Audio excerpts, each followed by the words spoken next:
This is my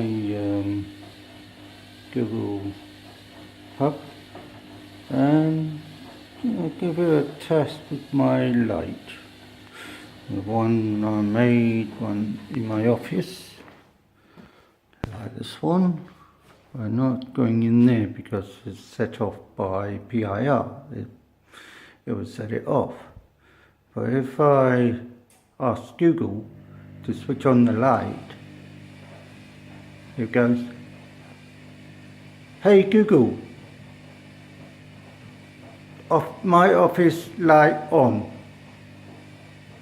It looks like those lights haven't been set up yet.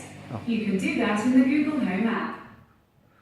I might said it wrong, but you actually say, "Hi Google, my office on."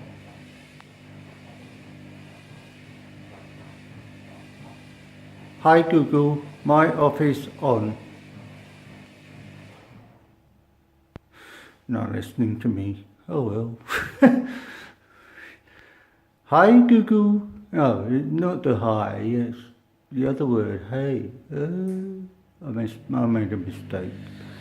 "Hey Google, my office on." All right, turning on my office. Oh, there you go. I might be all wrong, but at least it worked. Catch you later.